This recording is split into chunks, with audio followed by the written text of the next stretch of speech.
Hello everyone. तो I hope आप सभी वेल होंगे। तो आज की इस वीडियो में हम जो डिस्कस करेंगे आपकी हिंदी कविता और मध्यकाल और आधुनिक काल, यानी कि सेमेस्टर सेकंड का ये सब्जेक्ट है माइनर का।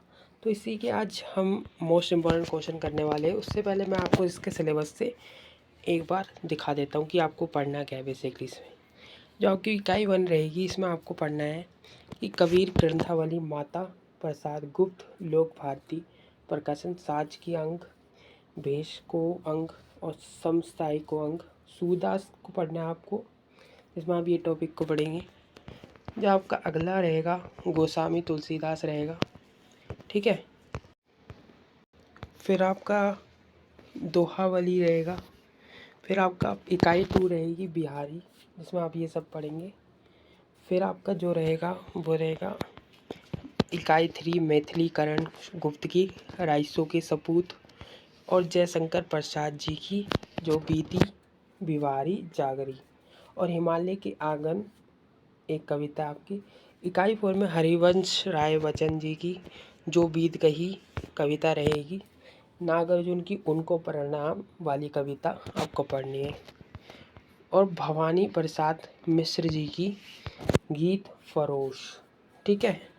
तो ये सारे के सारे आपको पढ़ने होंगे। लेखक के को नाम आपको अच्छी तरीके से आपको याद होने चाहिए। साथ ही साथ इसके जो आपको पैरा है, आपको पद को याद करना पड़ेगा, क्योंकि पद में आपसे 100% व्याख्या भी पूछी जाएगी। चलिए जानते हैं क्या क्या इंपॉर्टेंट क्वेश्चन आपके इसमें से बनते हैं हिंदी कविता और मध्यकाल आधुनिक काल के। तो चलिए वीडियो को टिल द एंड तक आपको ज़रूर देखना है। और चैनल पर नया आया तो चैनल को सब्सक्राइब कर दीजिए, चैनल से ज़रूर जुड़ जाना और वीडियो को लाइक ज़रूर कर देना। तो चलिए जानते हैं क्या क्या इंपॉर्टेंट क्वेश्चन इसमें से बनने वाले हैं आपके एग्ज़ाम में, जो 100% आने के चांसेस है। तो आपका जो ये पेपर 90 मार्क्स यानी कि 90 मार्क्स का 3 आवर का पूरा पेपर रहने वाला है। और मोस्ट इम्पॉर्टेंट क्वेश्चन है जो आपको मैं बताऊंगा। इसमें आपको सारे क्वेश्चन अटैम्प्ट करने हैं, ऑल क्वेश्चन कंपलसरी है करना। जो क्वेश्चन 1 का आपका रहेगा वो रहने वाला है निम्नलिखित पदांशों की 100% व्याख्या कीजिए। जी हाँ, कोई पद दे दिया जाएगा, इसमें आपको आपके चैप्टर से रिलेटेड यानी कि आपके लेखक, उसमें से कोई भी पद दे दिया जाएगा स्टोरी से रिलेटेड, और बोलेंगे इसकी 100% व्याख्या कीजिए। फॉर एग्जांपल जैसे कि इसमें आप देख सकते हैं, कबीर माला का काठ की कही समझावाए, तो ही मन फिरावे आपण कहा फिरावे बोई, कबीर कैसो कहा बेगाड़िया, जे मूड़े सो बार मन की काहे ना मुड़िए, जागे विषय विकार। तो ऐसे आपके कुछ पद दे दिए जाएंगे और बोलेंगे इसे आपको एक्सप्लेन करना है अपने वाक्य में, यानी कि आपको अच्छे तरीके से इसे व्याख्या करनी है। और आपको व्याख्या कैसे करनी है? 100% पहले प्रसंग लिखना है, फिर उसका व्याख्या करनी है, फिर उसके विशेष के बारे में आपको बताना है कि इसमें कौन सा रस है, कौन सा अलंकार है, किससे लिया गया है, कौन सी कविता। आपको सारी सारी प्रसंग में बतानी है पहले स्टार्टिंग में, ठीक है। तो ऐसे करके आप 100% व्याख्या करेंगे कि कौन से कविता का है ये। तो ये कबीर का है, तो आप देख सकते हैं। और बाकी तुलसीदास सारी जी की आपको कविता पढ़नी है और उसके हर एक पद को आपको रीड करना है। और वो पद आपको कहाँ मिलेंगे? स्टडी मटेरियल में आपके। तो उस पद को आपको अच्छी तरीके से रीड करना है, जिससे आपको अच्छी तरीके से हेल्प मिल जाए और आप एग्ज़ाम में अच्छे तरीके से ये क्वेश्चन को कर पाए। तो आपको बता दिया मैंने। दूसरा आपको अथवा दे ऐसे एक और पद दे दिया जाएगा और ये क्वेश्चन आपको पूरा करना है। खा में भी आपको ऐसे पद दे दिया जाएगा, बोलेंगे कि इन दोनों में से कोई एक करना है, ठीक है। और जो सेकंड क्वेश्चन आपका इम्पोर्टेंट बनता है वो बनेगा, आप देख सकते हैं, कबीर की भक्ति भावना पर प्रकाश डालिए। जी हाँ, ऐसा क्वेश्चन आपका एग्ज़ाम में आएगा, तो इसे प्लीज़ प्रिपेयर कर लेना। और मैं आपसे पूछा जा सकता है कि तुलसीदास की भाषा संरचना की विवेचना कीजिए, काफ़ी इम्पोर्टेंट है। नेक्स्ट है बिहारी के दोए गागर में सागर है, इस कथन को स्पष्ट कीजिए। अथवा में आपसे पूछा जा सकता है, इम्पोर्टेंट क्वेश्चन है। और इसके अलावा आप क्वेश्चन में ऐसी लाइन वाइज क्वेश्चन देखेंगे और इसके अलावा आपको कुछ नहीं पढ़ना है, बहुत इंपॉर्टेंट क्वेश्चन है, अच्छी तरीके से इसे प्रैक्टिस कर लेना। जयशंकर प्रसाद के साहित्यिक शिवशंकर प्रसाद जी के जो साहित्य है उसकी प्रमुख विशेषताओं को उल्लेख कीजिए, इम्पॉर्टेंट है। नेक्स्ट क्वेश्चन, हरिवंश राय बच्चन कृत को जो बीत गई सो बात गई, जो कविता है आपका उससे प्रतिपाद लिखना है आपको। क्या लिखना है? प्रतिपाद। तो इसके लिए आपको पता होना चाहिए कि प्रतिपाद होता क्या है, तो इसको आपको अच्छी तरीके से प्रिपेयर करना है और अच्छी तरीके से लिखना है, ये आपका क्वेश्चन बन जाता है। नेक्स्ट आपका क्वेश्चन है, हरिवंश राय जी की काव्य कला पर प्रकाश डालिए। ऐसे क्वेश्चन आपके आएंगे, या फिर अथवा में आपको और कुछ पूछा जा सकता है कि गीत फरोश जो आपकी कविता है लास्ट वाली, जो गीत फरोश है उसमें निहित व्यंग्य को स्पष्ट कीजिए। ठीक है, निहित वाक्य को स्पष्ट कीजिए।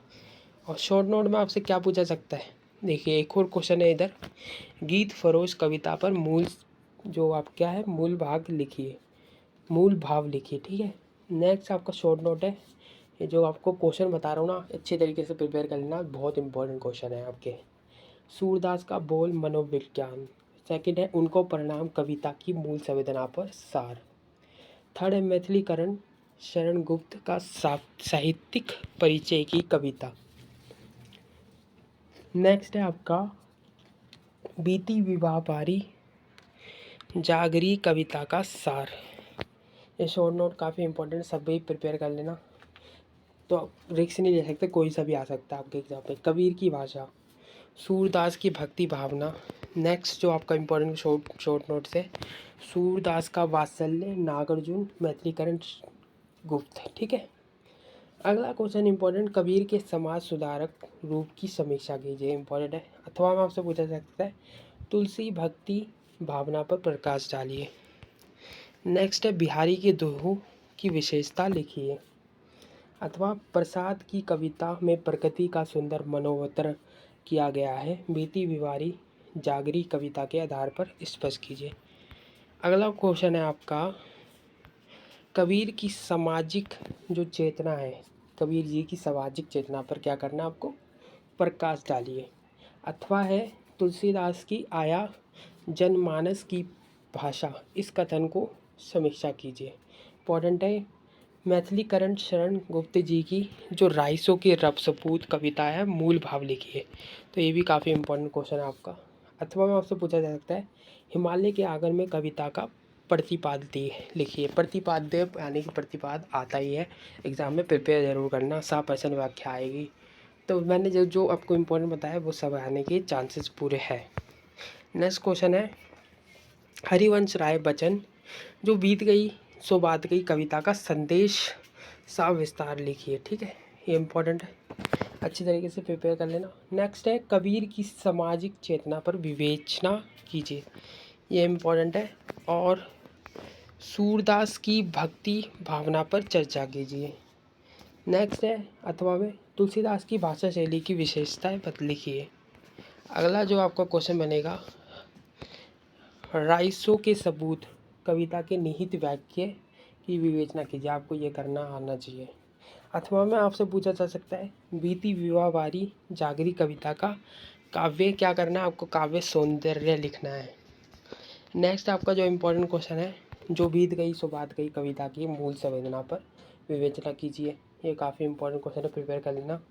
अथवा में उनको परिणाम कविता के आधार पर नागार्जुन की भाषा शैली, जो आपकी नागार्जुन जी की भाषा शैली है उस पर विचार लिखना है आपको, विचार कीजिए। ठीक है, उनको परिणाम कविता। तो ये थे कुछ मोस्ट इंपॉर्टेंट क्वेश्चन जो मैंने आपको बताया। तो ये सारे क्वेश्चन आपके एग्ज़ाम के लिए काफ़ी इम्पॉर्टेंट है, महत्वपूर्ण है। अगर आपने इन क्वेश्चन को कर डाला तो आपका अच्छा पेपर जाएगा, क्योंकि काफ़ी इंपॉर्टेंट क्वेश्चन आने वाले, और यही क्वेश्चन आपको एग्जाम में आपको देखने को मिलने वाले हैं। आई होप आपको वीडियो अच्छी लगी हो, ज़्यादा से ज़्यादा लाइक करें, शेयर करें। Thanks for watching this video.